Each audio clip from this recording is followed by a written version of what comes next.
here on the T-Scan desktop, we have 3 movies that are examples of a normal strength patient.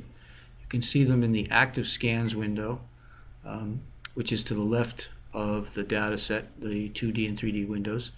And we have an example of normal strength right lateral, a normal strength multi-bite closure, and a normal strength left lateral excursion. We'll begin our analysis by looking at the normal strength multi-bite closure, and that's the movie that's highlighted. And I will now close the active scans pane by clicking on this arch, and that will allow us to have a full screen to evaluate. I will also open up the force versus time graph, which the icon is located on the toolbar up above. The force versus time graph shows you on the left vertical axis percentage of total force as it changes throughout the movie from 0 to 100%, and passing time within the movie for the length of the movie. And in this case, there are 2 bites the patient is making. A multi-bite recording is of more than 1 closure, and you can see the 2 closures here in the graph. The first closure begins at A1 and ends at D1, and the second closure begins at A2 and ends at D2.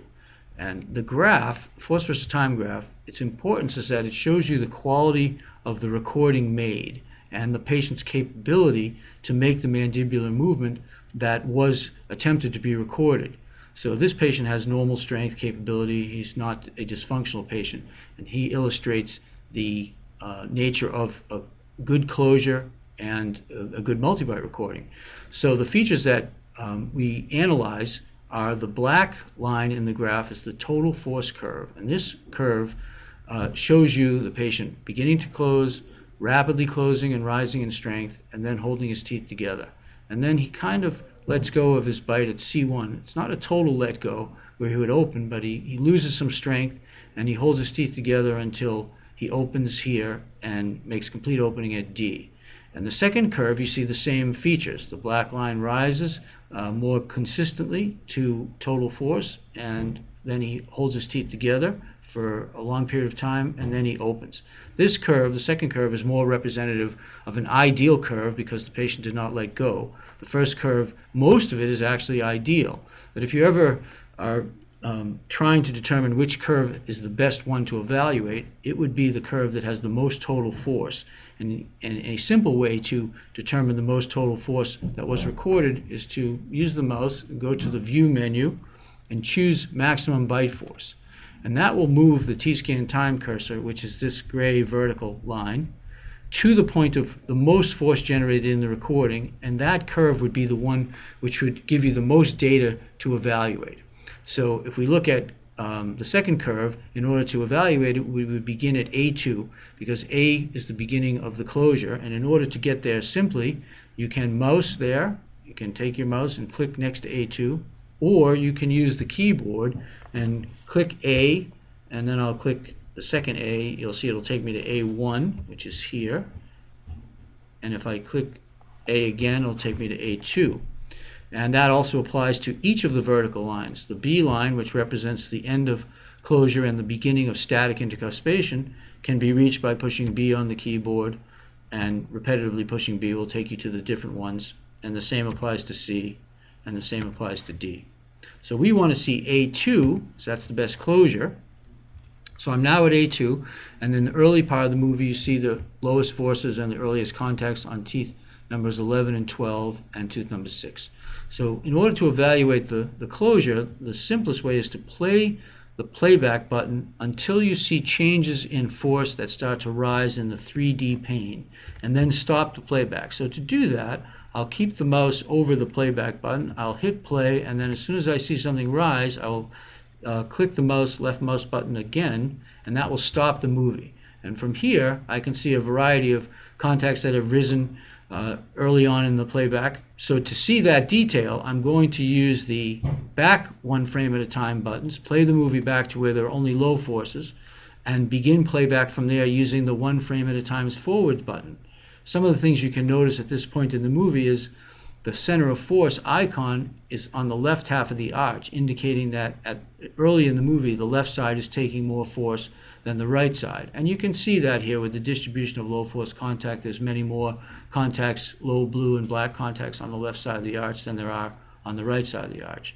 And as we in order to evaluate the changes then of the center of force and the force rising orientations and timings, we would then play the movie from the one frame at a time forwards button. And you can see tooth number 13 begins to rise too quickly, and tooth number 3 also rises too quickly in force, not as much as does tooth number 13.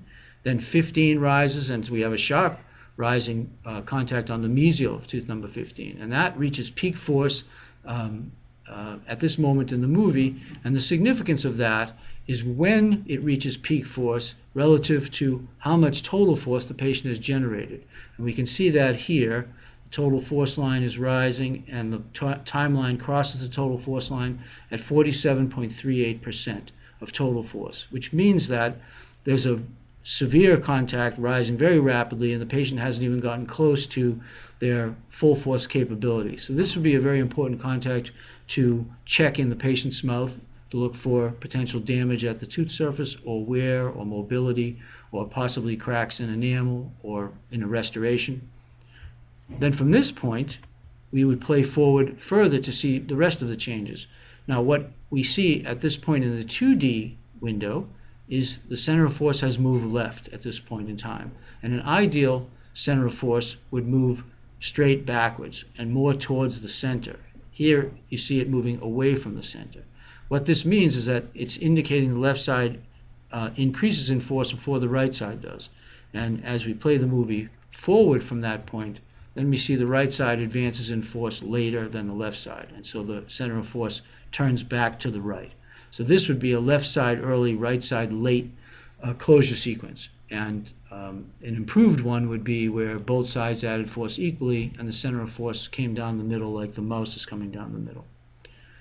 In terms of the contacts that need to be evaluated for potential treatment in the patient's mouth, we would be again looking at these areas that rise too early. So tooth number 13, tooth number 15, tooth number 15 distal buccal, tooth number 3 mesial fossa, tooth number 2 palatal cusp, and that pretty much stays like that as they worsen. And you see as the patient bites down more and more, generating more force and bringing more surfaces together, that the same places just continue to rise and become higher intensity contacts as we approach B2 in the force versus time graph. The B line represents the beginning of static intercuspation and the end of force rising during the sequence of contacts. So a quality recording, it's very easy to find B2 because the patient's total force line rises vertically and then it changes to horizontal. That's generally where the B line should be placed. And if you notice, the red and green lines become horizontal after that point. Horizontal and running together, indicating very good right to left side balance at full contact. The green line in the force versus time graph represents the left side forces. Here you see it rises from 0 and then becomes higher than the red line, and that's because the left side adds force before the right side. Notice that it declines here and approaches the red line. That's the moment where the right side of the arch rises in force and adds force, increases in force, where it becomes more equal to the left side. And we can click right there, and if we clicked right to that point, you see the center of force has made its way to the left as we showed earlier, and now it will come back to the right as the right side adds force. So that's why the red and green lines approach each other. The equality of forces is attained right near B2, and then at this point the patient holds their teeth together and nothing will really change as we advance the movie.